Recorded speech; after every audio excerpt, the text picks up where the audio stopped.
Kaisar ya. Nah. Jadi autis itu insya Allah ya, karena yang namanya kebenaran itu milik Allah. Karena insya Allah itu disebabkan karena gini.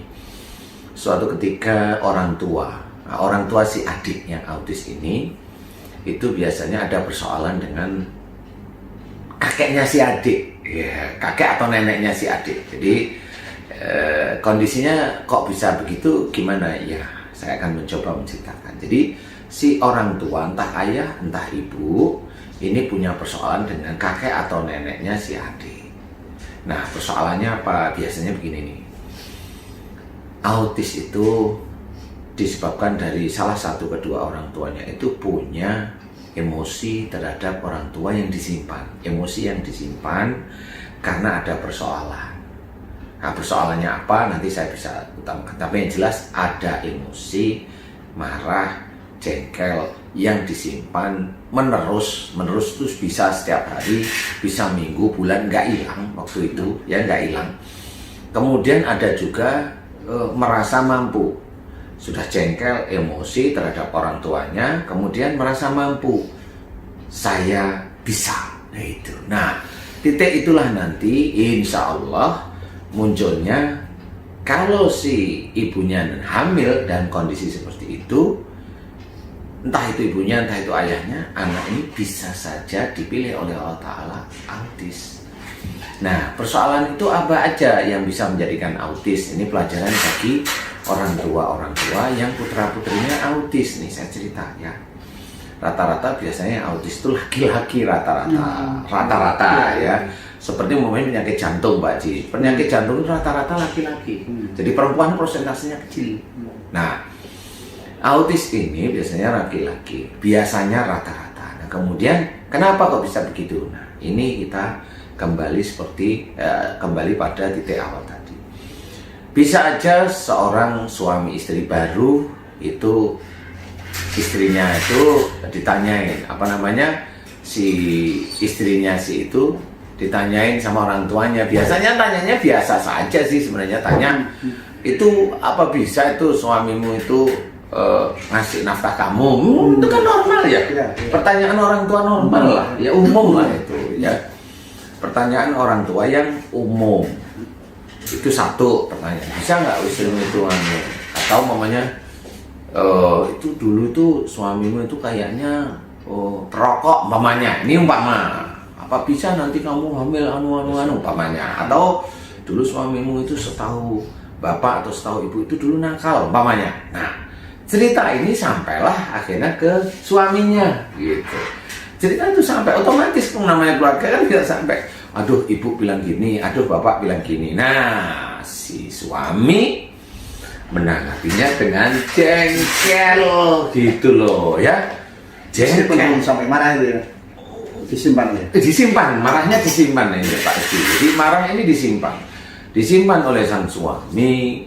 Berhari-hari dipikirin, kemudian ada niat bisa aku itu, aku harus bisa menghidupi istriku, biar mertua tahu bahwa aku sanggup. Nah gitu nih, kebiasaan kan begitu nih. Jadi nggak sadar bahwa kebiasaan kita semua manusia itu sebenarnya atas izin Allah. Nah kalau aku bisa, aku harus bisa, itu kesombongan. Nah, kesombongan inilah yang dinilai oleh Allah Ta'ala. Dan kemudian dengan diam, akhirnya dengan sadar si suami ini kalau ketemu dengan mertuanya nggak mau ngomong. Ketemu ya sudah ya, ada kesombongan, ada yang ngomong dengan jelas nggak mau ngomong sama orang tuanya. Tapi adik ini ya oke. Nah disinilah mulai terbentuk genetik dari anak ini, terbentuk karena sifatnya orang tuanya tersebut. Ini nggak hanya di si ayah ya, bisa aja ini dibalik di si ibu, kan gitu ya. Mamanya si suaminya ini orang baik-baik, si wanitanya gimana, saya juga tidak tahu. Mamanya dulunya si ayah sama ibu itu punya jagoan tapi nggak diterima sama anak laki-lakinya gitu nih. Akhirnya kan si anak laki-laki ngajuin ini, pokoknya saya seneng sama ini. Lah kan orang tua kan ditolak, namanya orang tua kan manusia juga Pak Ji. Ada sakit hati juga ya. Akhirnya nikah jadi, tapi gantian. Emang kamu seneng sama saya? Emang kamu bahagia? Akan sampai ke istrinya, jengkel lah istrinya. Aku harus bisa begini. Nah, sama prosesnya. Ingin membuktikan sebenarnya. Akhirnya kesombongan yang muncul. Dan diemnya itu sendiri nggak, pasti ada gejala pada waktu ketemu sama mertuanya. Nggak mau ngomong, itu jelas itu. Begitu dulu, pasti nggak mau ngomong, diem. Itu nggak akan pernah tahu. Tahunya setelah kejadian ini, ya, bagi sedulur-sedulur yang putranya autis, ayo kita evaluasi. Nah, nanti gimana caranya itu bisa didobrak melalui ketauhidan yang sudah mulai harus kita pelajari, ya, didobrak istilahnya. Nah, setelah itu mulai ada hamil lah istrinya. Nah, hamil ini kan kadang si anak ini kan belum minta maaf sama orang tuanya. Betul. Pasti rata-rata begitu. Iya. Belum meminta maaf. Kan minta maaf ya hanya sekedar lebaran. Tidak fokus ke masalah itu. itu. Gitu. Nah, inilah yang dicatat oleh Allah Ta'ala. Suatu ketika di umur-umur harusnya itu bicara, mamanya itu nggak bisa. Lambat. Dipanggil nggak nyaut. Sejak dulu itu dipanggil nggak nyaut. Jadi kalau bayi itu nyaut tapi nggak ngeh gitu. Tapi ini nggak respon.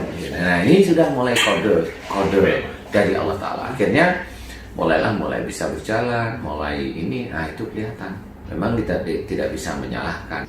Tapi kalau di Islam sebenarnya ini contoh perilaku sehari-hari yang menyimpang dari sunnah Rasul sebenarnya. Sunnah yang dari sisi akhlak ya, maksud saya ya. Nah, disinilah harus kita cek. Nah, bagi sedulur-sedulur, teman-teman yang putrinya autis, gimana caranya? Nah, ini penting ya, gimana caranya agar bisa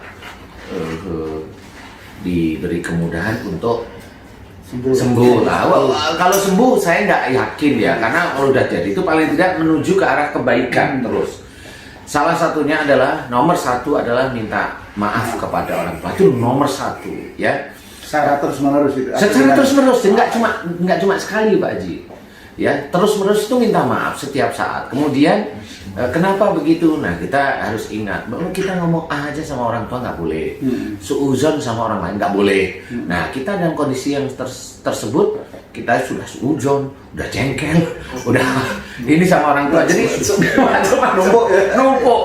Belum lagi sombong, aku pasti bisa. Nah, itu ngilangin Allah juga. Nah, makanya si anak itu kalau dia diem sama orang tuanya, mendiamkan berbulan-bulan itu, ya kelihatannya nggak apa-apa. Iya Pak, iya, tapi ini nggak mau ngomong sebenarnya. Kemudian aktif itu menandakan bahwa aku pasti mampu. Nah, itu yang aktifnya. Iya, di situ adalah yang harus kita dobrak di titik itu. Minta ampunlah kepada Allah, minta maaflah kepada orang tua, dan setiap saat, Pak Haji.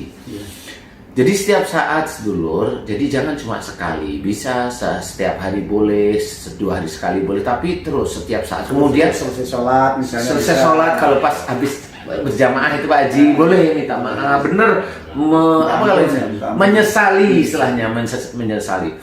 Kalau itu bisa dikerjakan terus menerus, kemudian dengan orang tua sikapnya lebih Pak Haji, lebih hormat, kemudian lebih ya anak itu seperti ini. Jadi selama orang tua tidak melakukan mengajak kita untuk melakukan kemusyrikan atau syirik, ya ayo aja, monggo, nggak apa-apa gitu loh maksud saya.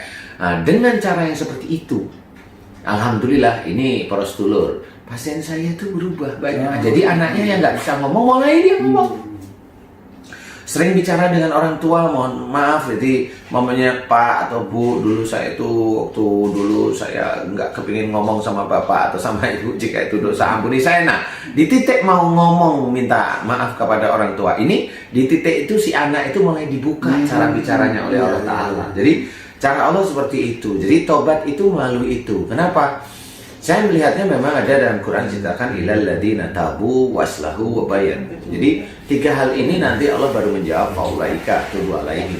Ladina tabu, mereka yang telah tobat, ngerti nih ceritanya. Kemudian tobat pada Allah, kemudian minta maaf kepada orang tua. Waslahu, melakukan perbaikan.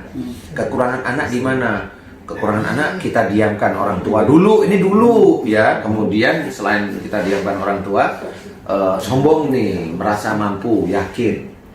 ya merasa mampu, yakin seperti itu. Nah, kemudian juga karena kita itu orang tua juga ya Pak Haji ya, bebayanu memberikan nasihat kepada orang lain dengan kebenaran dari Quran boleh, dari sunnah, dari hadis yang sahih, itu akan dilihat oleh Allah Ta'ala. Kemudian baru Allah menjawab faulaika atubu alaihim. Jadi maka tobat mereka yang aku terima. Nah, proses ini sebenarnya ada di dalam Quran, cuma kadang kita itu nggak ngerti. Jadi proses-proses ini sebenarnya sudah diberikan oleh Allah Ta'ala, tapi kita semua nggak ngerti. Taunya pokoknya sakit ke dokter, nggak apa-apa.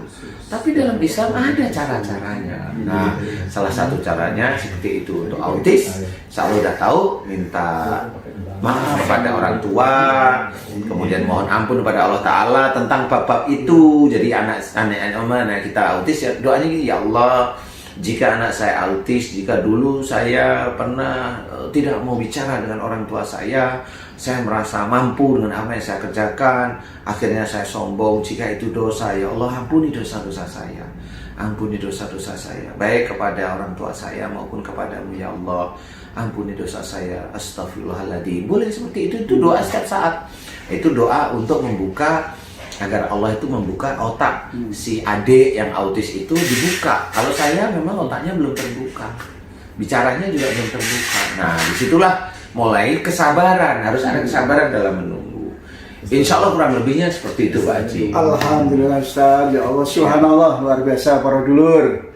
Hari ini kita dapat pengalaman, pengetahuan dan resep serta doa bagaimana mengajarkan doa ini pada orang-orang tua yang anaknya saat ini masih menderita autis. Mudah-mudahan apa yang disampaikan beliau, apa yang diajarkan beliau bisa diamalkan. Amalkan itu melakukan.